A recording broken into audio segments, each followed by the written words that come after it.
That is so cool. It's good to see you, Rachelle. How are you doing? And welcome everybody to Thrive O'Clock.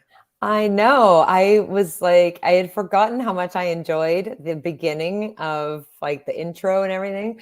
And then I was also wondering too, I was like, how do you do that? Because I thought, like you forget if you don't do it for a while. And there's been so much going on and we've been so busy, but fortunately we've gotten to see each other and everything. And so, I'm good. Back to When did we school. last see each other?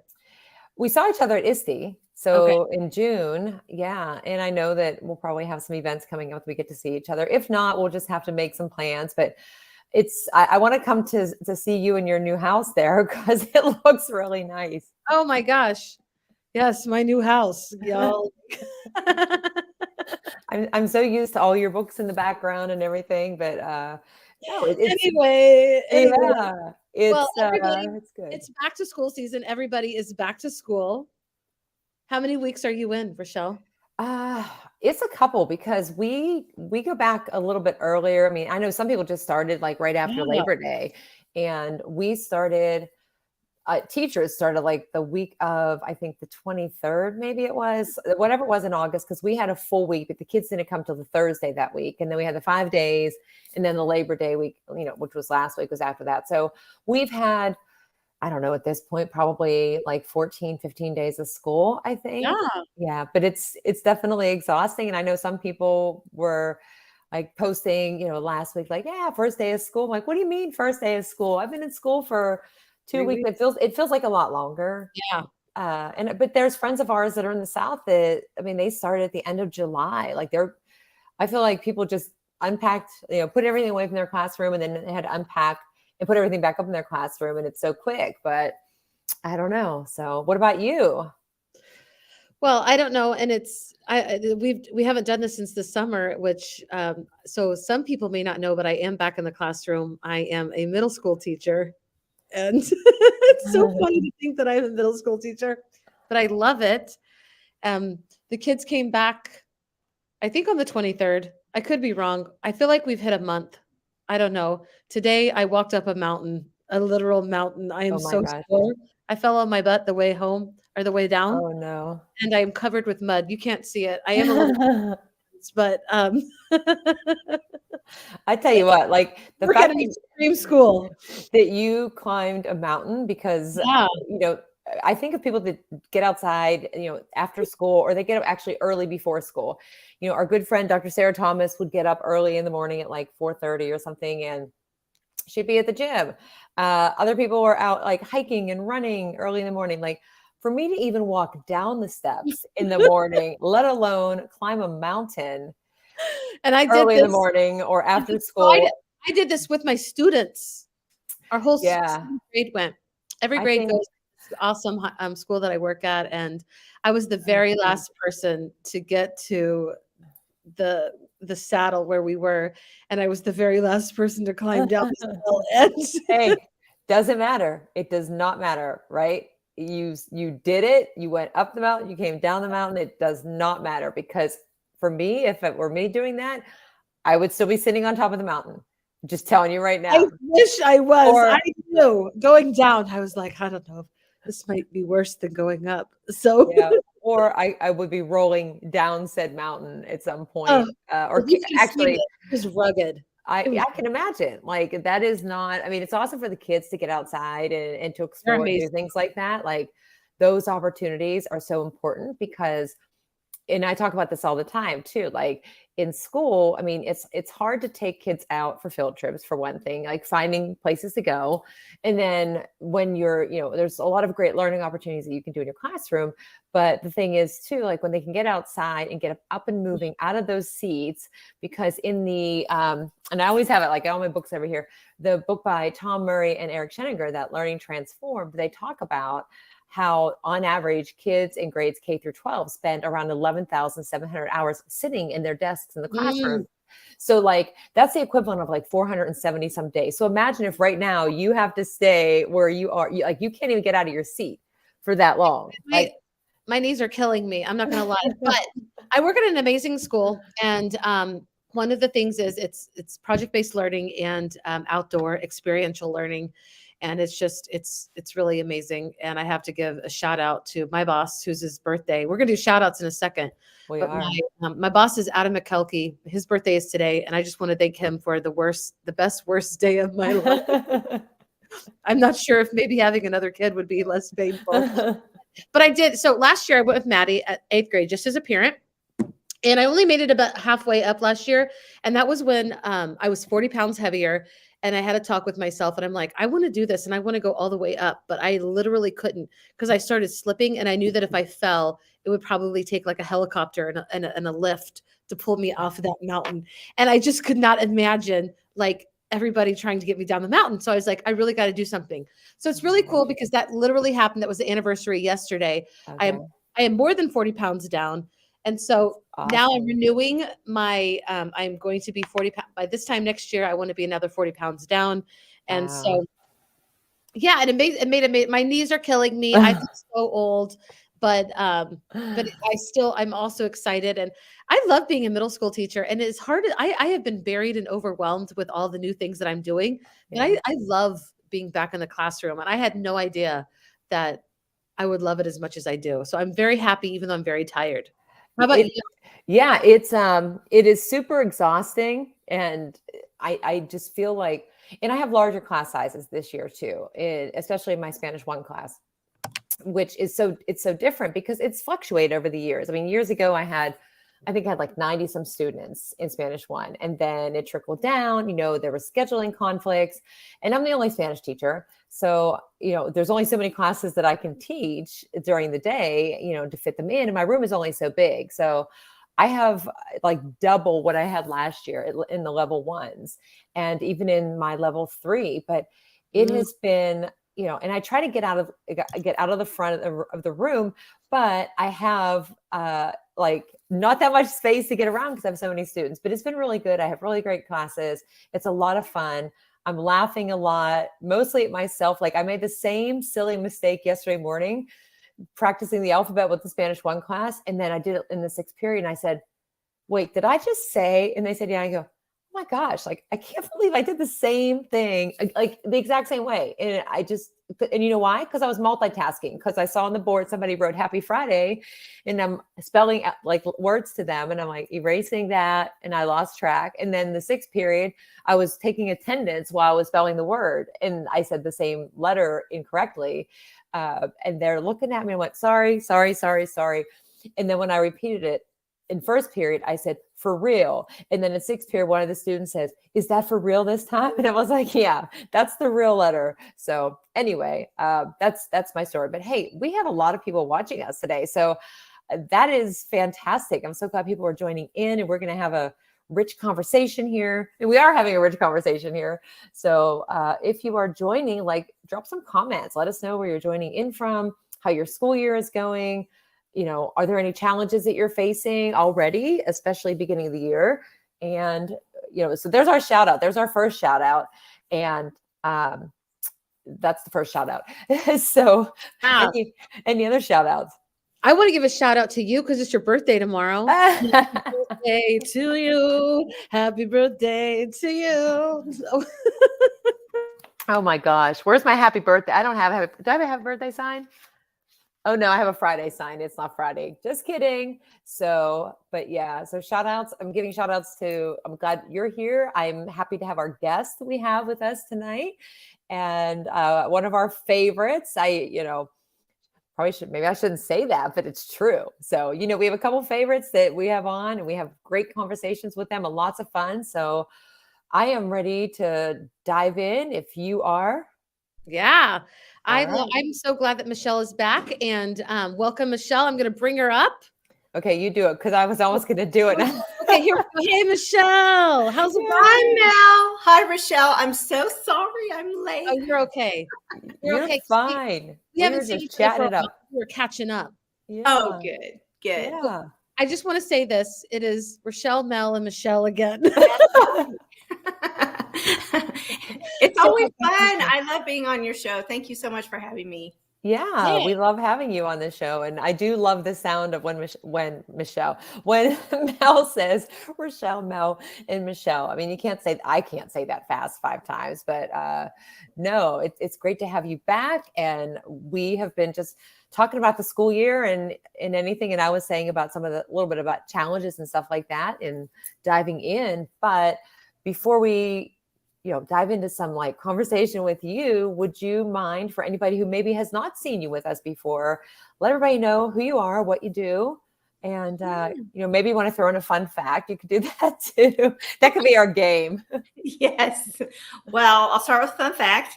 I'm a grandma, so I had grandma duty right before this, and so you know how things are when you're juggling a million things. So yeah, congratulations. Is this new? Yeah. Yes, I have.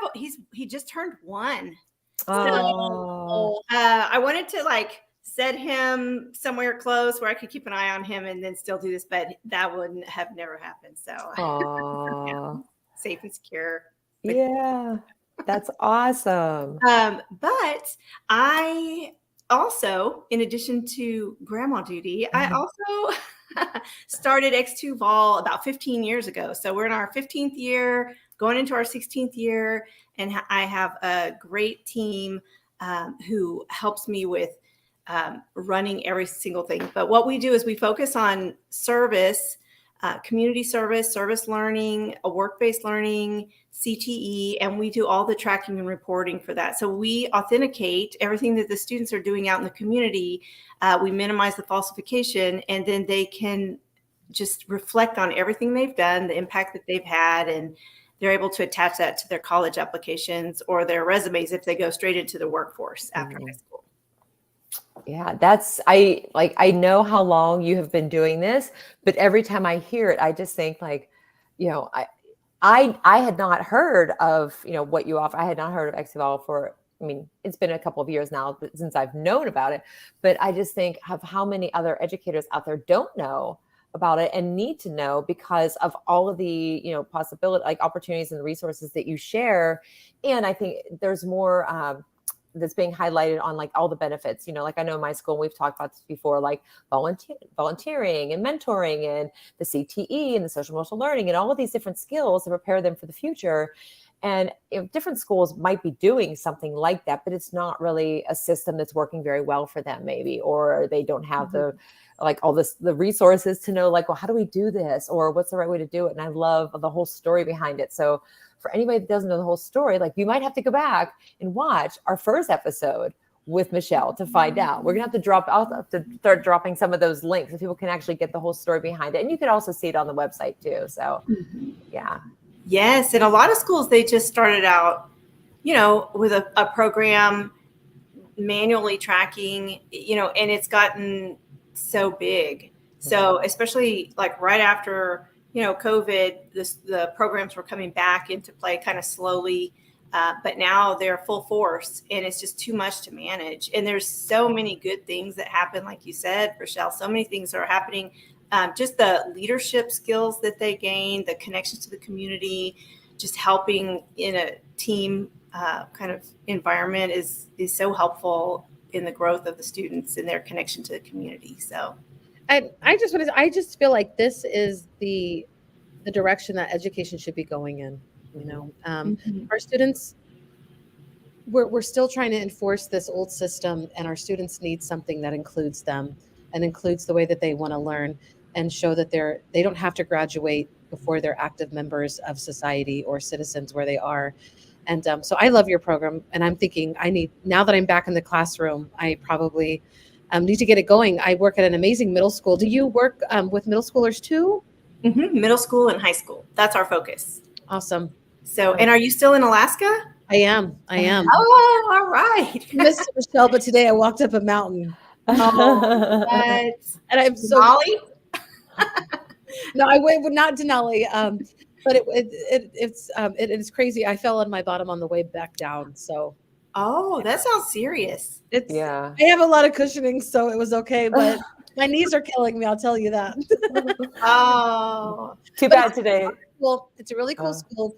We love our community, and we are all about project-based learning, and we are all about outdoor experiential learning. And so I'm just really excited. This is definitely something that I want to pursue. So. Oh, good. Mm-hmm. Yeah.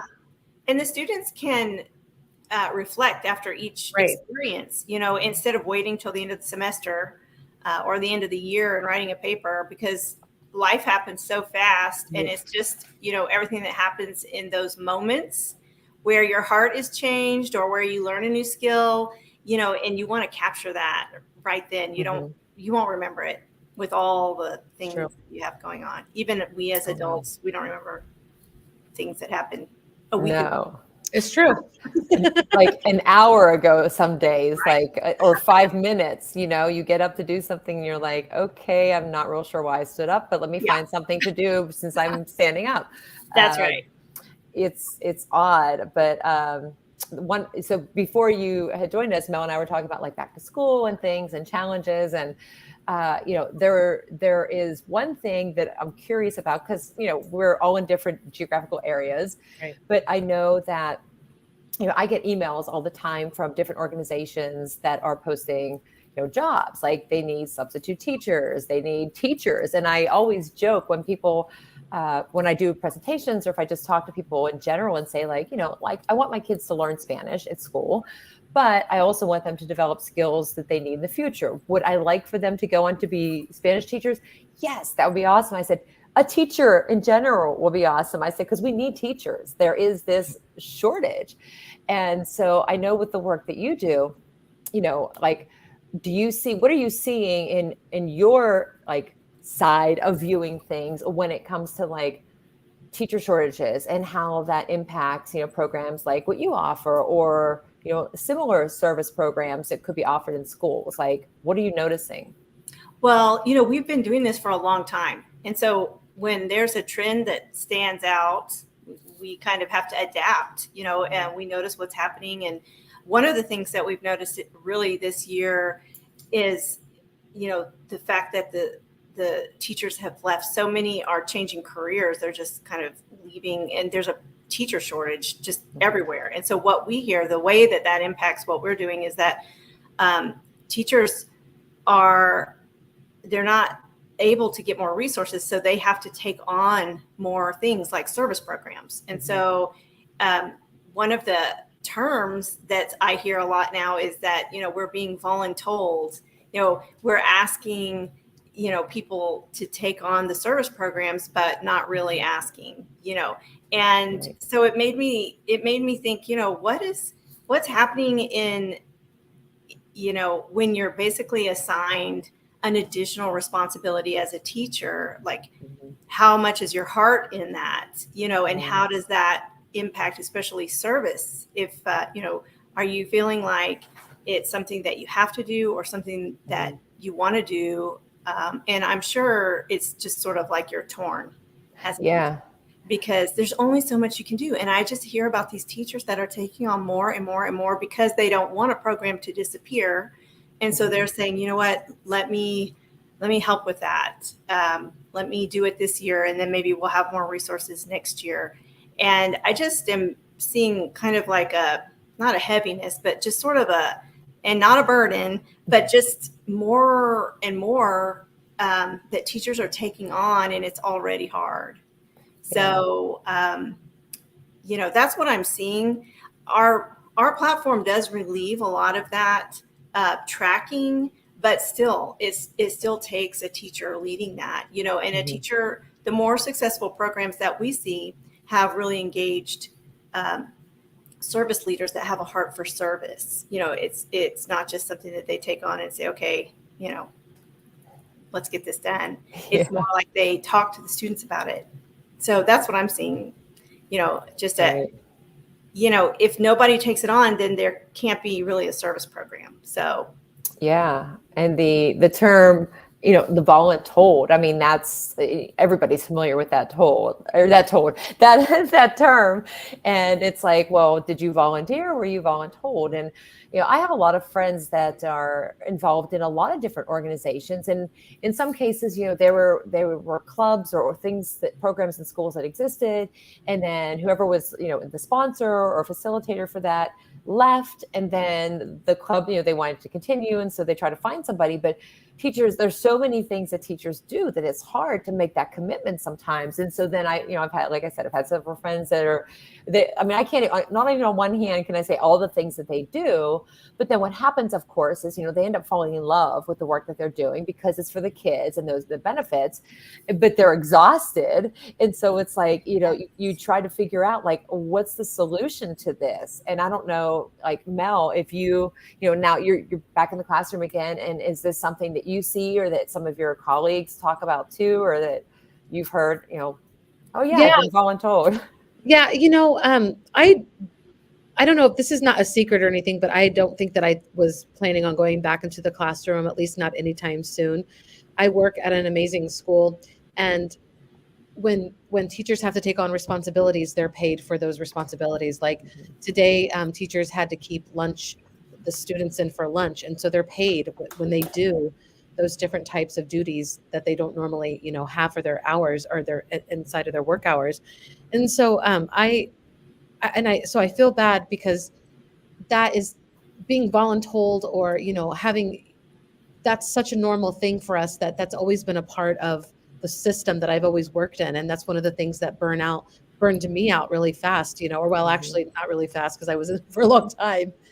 But you kind of accept it, that it's part of it, and then you just move on. But it doesn't make it more meaningful, Right. So yeah, that's a challenge, and I'm glad you're talking about it, because it's good to talk about stuff, even if it kind of sucks, So yeah. Yes, I was talking to one teacher. She started a group in her school for 30 years she's been leading it, and she's retiring. This is her last year, and she said, "I really want to find someone who's as passionate as I am, to take this on, but everyone is already there, just filled to capacity. So it's hard to convince someone to take on a program." So she was doing everything with paper, and they moved to X2 Vol for the transition, because that way everything's in the system and it's just easy to transition it. But it was just hard for her because she was kind of thinking of a digital platform in that way as sort of a legacy, so that it would make it easier to, have someone come in and kind of inherit a group. So, but 30 years is a long time. It is. I know. For sure. That's a shout out too. Yeah, like 30 years. Honestly, that's what's great about tech. I mean, these are worthwhile programs, but nobody wants to take another thing on. And this is something students are like, they're the ones that are actively like putting in their hours. So it's not like a teacher thing, right? Right. But the teachers approve the hours toward the goal. So, sometimes students will put in things that don't count toward the goal. Maybe they count in general as serving, and it still goes toward what they've done, but it might not count toward a particular goal. So that's what, teachers have to go in and make sure it applies to that particular goal. Yeah. And so it's still it's still time consuming too, but it's a more streamlined process too. And it's not like reporting is so much easier to, and, and if a student comes in or switches out, it makes it a lot easier too. Right. Yeah. Cause I know that like in our school, and a friend I was talking to the other day, they have, and they have a different system that they use, and they record things, and some of it is just done using a spreadsheet. And I said, oh gosh, no, not a spreadsheet. Cause I just can't. Some people love spreadsheets, and I kind of stay away from them as much as I can. But anyway, they were trying to track some of these hours and things. And then in their school, like they didn't have the same students. And so they didn't actually know. So then they had to go and find the teacher or the email. And there's just like all of these steps in the process and they ended up becoming very frustrated, which then you know how that goes. It's like, I got all of these other things to do as a teacher. I love my job, but now I'm like taking all of these steps or all of these clicks to get things done, and I'm already worn out and the day has just started or something, or it's only Monday. And that is a challenge too. And I know like some of these things lead to burnout, right? And we've heard that term a lot over the last couple of years. And I mean, everybody feels it. And it's not just specific to education. I mean, no matter what line of work you're in. It was funny. One of my students the other day said, I'm just so tired. And like, I've been really tired too, because I've been, we take on so many things. I think that like throughout the pandemic, I think that we couldn't do things. And so then we started to take on new activities and get involved in different things or whatever. And then normalcy came back some, and we're like, oh, wait, we got all this stuff now. And you don't want to give anything up. But one of the students was like, I'm so tired. And I said, me too. I said, but I got a news flash for you. You're going to be tired the rest of your life. Like, just get used to it. I said, it doesn't just disappear. I said, it's choices that you make. I said, if you decide to just not be, and these kids are so active. I mean, we have, a lot of the kids, they'll get acknowledged for the number of service hours they do for volunteering in the community. And I mean, it's hundreds upon hundreds of hours. And there's requirements for them each year up to graduation, because that's important to give back to the community. And we track all of that. But yeah, when they said they were tired, and today, somebody asked if they could take a nap. I said, if anybody's taking a nap, it's me. I said, I'm standing, you're sitting, like you're fine. But teacher burnout and that fatigue, like it is a real thing. And I know like finding ways to balance it, it's tough. And so again, back to you, and Mel could chime in too. Like, do you have any suggestions about what teachers can do, what these service leaders can do? Yeah, I think, we wait till a long time. We wait till the end of the year to just thank the teachers for everything they've done. But I think encouraging them at the beginning of the year, we just kicked off the year, we're not too far into it, but it's not too late. It's not too early to start just thanking them and acknowledging them for what they're doing and encouraging them to continue, and just recognizing them, just the service leaders in that way. Because a lot of times we wait a long time, to recognize people, but I think it needs to happen year round. That's just one thing that I love that. And it encourages people in the moment. It does. Yeah, that's good. I like that. Sorry. And I interrupted. I just want to say, I love it. Oh no, I was going to say, Mel, what do you think? And honestly, I was just thinking, is this a requirement? Because my daughter's a freshman. My oldest is a freshman this year. And I'm like, I don't even know if it's required. Is it something that nationally service hours are required, or is it like specific to schools? I don't know much about it. Well, it's in states. There's a state requirement. So there's some states that require service. Maryland is one of them. Arkansas just implemented a requirement. And Ohio has work-based learning requirements. So there are more and more requirements that are like coming forward. There's also statewide scholarship programs like Bright Futures in Florida and the Tennessee Promise program. There's a lot of programs and scholarships that acknowledge it, but there's only like 2 states really, and Ohio is more on the work-based learning side. But I see that will be changing in the near future, more and more. Well, I like that. I think this is really timely then, because we shouldn't wait till the end of the year. Like this is how you focus on it. And it doesn't necessarily have to be a requirement for, the states for us to get into it. I'm already thinking like, okay, how am I going to get my kiddos in this? And I need to find out what my own child needs to be doing. But I love that also, because it's never too early to start thinking about scholarship opportunities. I have 5 kids. I need some scholarships. Oh yeah. I mean, districts can apply a requirement as well. So it's either required or recommended. Okay. Especially on college applications, it's one of those tiebreakers. So all things being equal, they look at what you've done in the community, and they look at that toward how you're going to be kind of in the culture on the campus. Are you going to be an involved student? How involved were you in high school in your community? And they kind of translate that into how a student would be involved in the campus activities as well. Yeah, that's good. And I didn't think about that aspect of it too. Like, it feels like this is something newer, even though you've 15 going on 16 years, it's not. But I think that in some schools, it is a newer thing that they're putting in, or they're looking for ways. And, some of the kids will say like, I can't believe I have to do 5 hours. I'm like, 5 hours over the course of a year, 15 hours. It might be 15 hours. I forget now offhand. But it's like, once they do that, then they see the connection. And it's important for them to develop those, like the global skills, like beyond your community, how can you help others? And some of the kids are kind of hesitant, they're kind of shy too, to go out and say like, oh, can I help you work and do this or clean up here or whatever.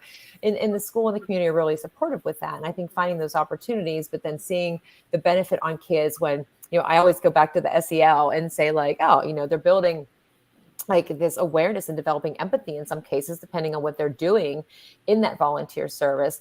And some of the kids, they end up finding out that like they have an interest in an area of work or something, or giving back or some service that they've done that then turns into like a career choice for them. That prior to that, like they had no idea. So it does give them a chance to be exposed to a lot of different, career opportunities, or just meet a lot of different people and get different perspectives, and just like get out of like, I'm just in my school, like get out into the community and learn about the world around them and how they can make an impact. And I think that's just the power in it. And I don't think that all kids, I mean, you gotta be real, like kids don't understand, like, why do we have to do this in school? I'm like, do you have any idea what it was like when I had to use like just a dictionary to look up a word? You have like, it's like you have 29 contraptions in your one phone. Right. I needed 29 contraptions. So like we had encyclopedias. Yeah. Like we had to pick them up all right and turn pages. Right. I handed them a Spanish English dictionary, and they're like, what do I do with this? I'm like, you look up the word. I go, this is Google Translate back in whatever year, like the original. But, yeah. And so, I think the important thing is to explain to them like the why, not just like, well, you have to do it because it's a requirement. Like, and also modeling for them, like I've done some volunteering, and I've gotten some, recognitions for things for volunteering, and I don't do it for the recognition. I do it because people genuinely need the help. And so when they see the value in it, when you share like, you know what, I'm doing this with you, I'm not just telling you to do it, I am in this with you. That makes it, more real and authentic and meaningful for them. It's not just like, well, you got to do it. And I'm just going to like check off the box that you did something. Like I'm in this with you. So anyway. That makes me wonder, Michele, what are some things or ideas of where people can start? Like if they're interested, they're not sure, they've never really done any volunteer hours or anything. What would you recommend for like young people to start, or where to start? Well, we have so many resources on our website.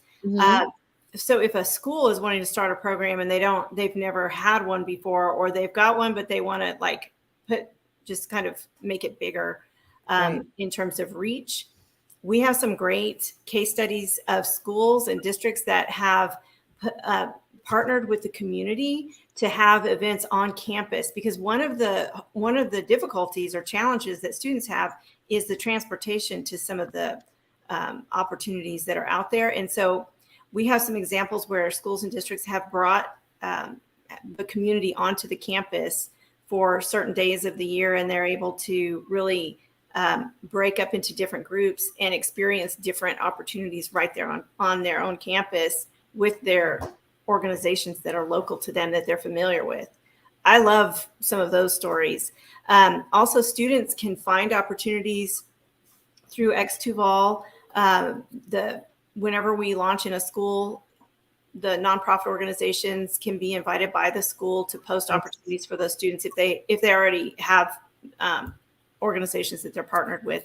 But also students can just look online. Just first of all, just figure out what is it that interests them. Are they interested in animals? They might be able to go to a local shelter and work with animals and see if they really do like that.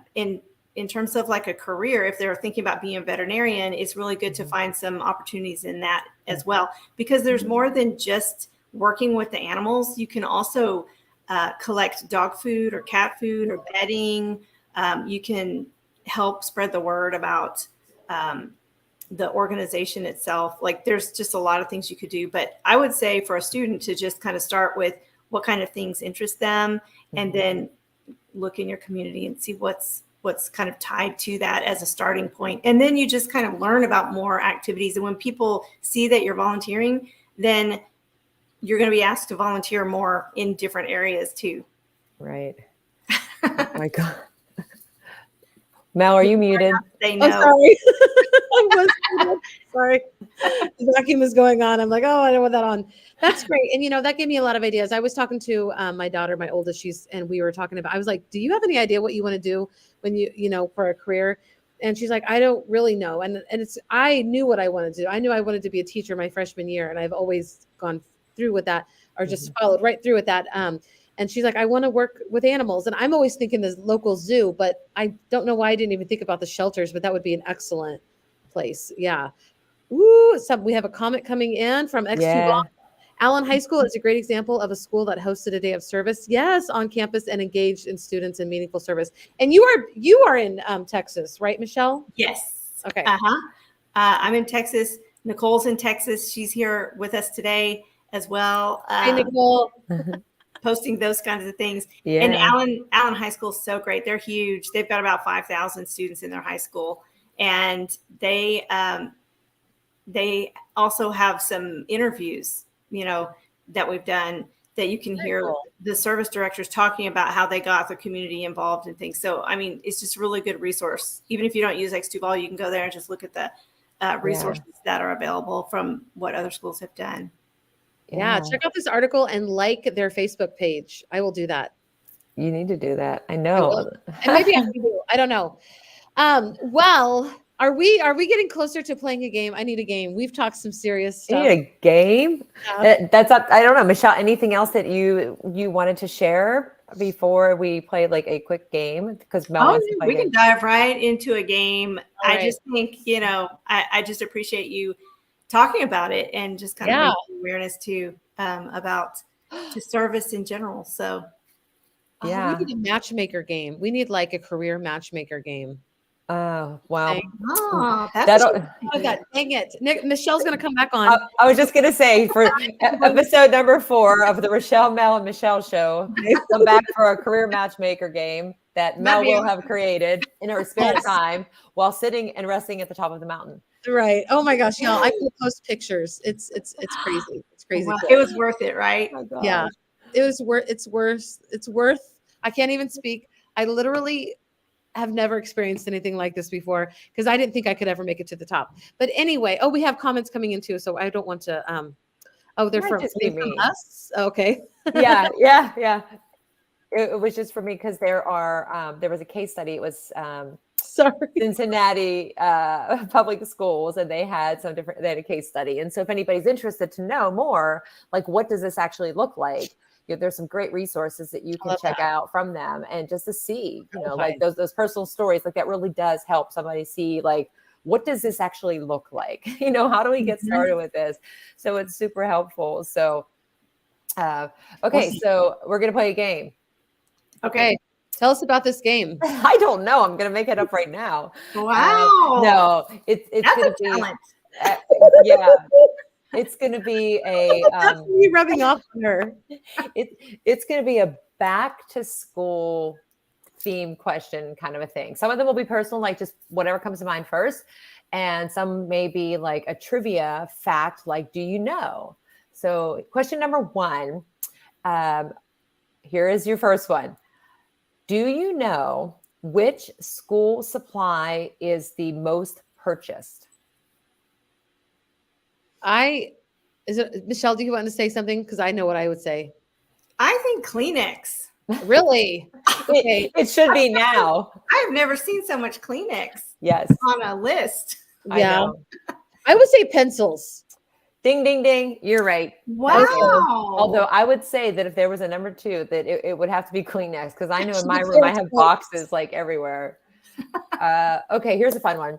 So do you know what do you know? The Muffin Man. Interesting that you say that. You'll find out why soon. Do you know what erasers were first made out of? Muffins? If anybody's watching, then type it in the chat. Muffin, she says. Rubber. I think it's gum. Gum is a good guess because it would make sense, right? The real answer is bread. Bread. I was right. Muffins. Yeah. I know, you're close. Okay, here's another one. Mel, I'll just say it.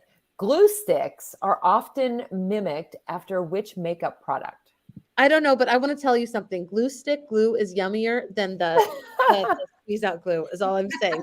And I ate glue. I was a glue eater. Okay. Anyway, so first, okay. Mimics. Oh my gosh. Of course it mimics lipstick. Yes. Yes, that's what I would say. Yeah, I picked that one just because Mel with the makeup and everything.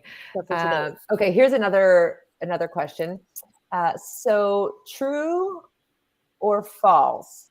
The lunch break in France is 2 hours. I'm going like world trivia here. I think it's true. I think it's true. Yeah. It is true. I love them. I love you, France. When can I move there? I know. Okay, next question. Which store do you think sells the most school supplies? Walmart. Yeah, you're both right. That is true. Okay, a couple more real quick. How many years have people used a school bus? Oh, wow. It has to, like 70 years. 60? You're both wrong. No, okay. More than 100 years. Isn't that crazy? Wow. 100 years? Yeah. 100, more than 100 years. Yeah. That's Okay, one more trivia. I was on a school bus today. I was on a school bus today. It was not good for my butt. No, they're not. The school buses, I'm not a fan. I don't know why I thought it was so much fun when I was a kid, but okay. Last trivia, and then I'm going to ask you 3 personal questions. Okay, here's the last trivia one. In what year, what time frame was recess invented? Mm-hmm.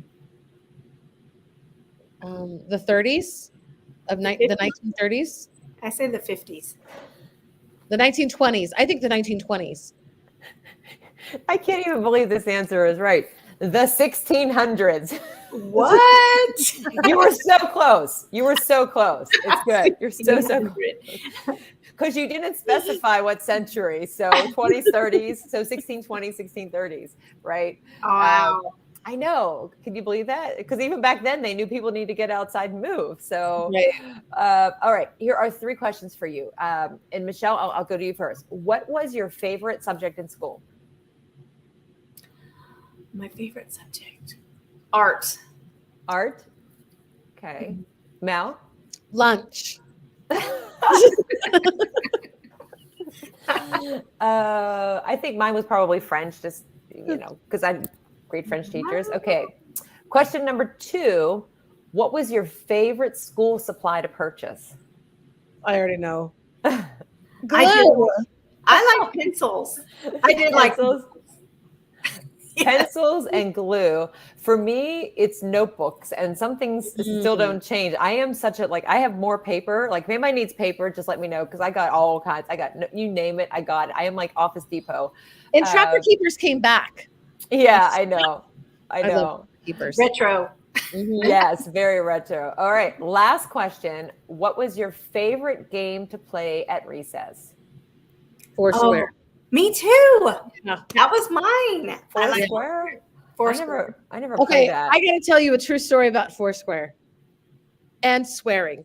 So I've always cussed a lot, and I would play Foursquare with my friends, and they're like, "Melody, you can't cuss at school. We're going to tell the teachers." And I remember telling them, "But I'm your friend. Why would you tattle on me?" And they're like, "Because we don't want to hear you cuss." And I just forget that. Oh my! So your whole life, this has been a thing. So this is not anything new. I don't know that I ever played Foursquare, but I did like playing 7 Up or what was it? Thumbs Up, 7 Up. Whatever it was that let me put my head down on my desk, and whoever it was, I was like, just don't pick me, because like I just want to lay here with my head on the desk.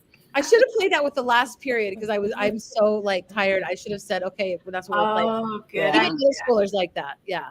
I was not a fan of musical chairs, though. At first it was fun, but then I was like, no, because yeah. Okay, fine. I didn't like that one either. So there, I made a quick game. Good job. Thanks. I mean, I Googled like the trivia questions. I mean, there's no way I could come up with those ones, but I would have liked to play the acronym game, but that's all right. No, I'm good. We're good. We'll save that for the acronym game. We'll save that for the second Tuesday of next week. I don't know what that one is. It's where we put up common acronyms, and you have to come up with a completely terrible one, like a new one. But I'm terrible at it. I'm terrible at it. It's my favorite game. Yeah, my mom, Marianne is usually pretty good at it. But Marianne is watching. Hey, Marianne. Yeah. You'll have to play in teams when y'all play. You'll have to get your mom to play on the I team. know. For I acronym know. night. Oh my gosh. So this has been awesome. Michelle, Yes. always so good to see you. Oh, thank y'all so much. Y'all are so much Yeah. fun to talk to. And For I always sure. learn something every time. Yeah, well, me and- too. what would you like to, before we say goodbye, what would you like to share with anybody who is watching, live or the replay?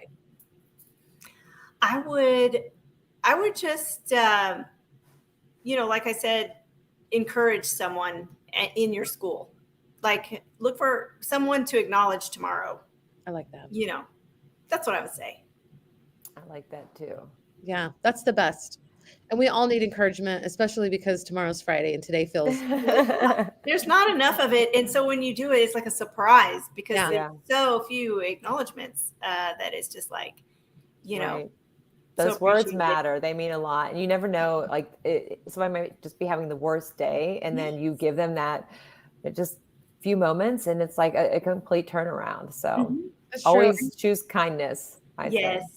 Yeah, we've been talking a lot about that, how everything that we say really impacts everybody around us. Mhm. And even, online, somebody was like saying something hateful to one of my friends recently. And I just thought, I wasn't rude to this person, but I'm like, this person is a really good person.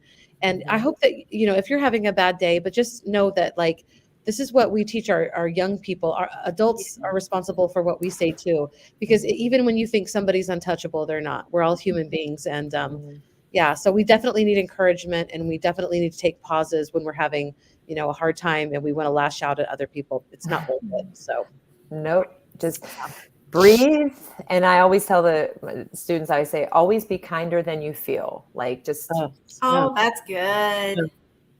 That's good. Yeah. And it's hard sometimes. I mean, that's just the reality of it. But just pause and just be kinder than you feel. Because then in being kinder than you feel, that helps you too. So for sure. Yeah. Well, it's been incredible, ladies. I love it. And everybody, too. Who's been watching, thank you. We have missed you. Hopefully we'll get to do this a little bit more now that we're back into our new routines. I know. And Michelle, it's always great that you come on, and what you're doing is amazing. You are like a boss lady, and I love it. It's all good stuff. Yep. Thank you so much, Mel. And thanks, Rachelle. Thanks for having me on. Wait, I got a point to where you are. Boss lady vibes right there, right. Michelle. That's right. All right, everybody. Well, take it easy. Oh, wait, did I interrupt anybody? Nope. Okay. Well, take it easy, everybody, and we'll see you again soon. Thank you. Bye. Bye.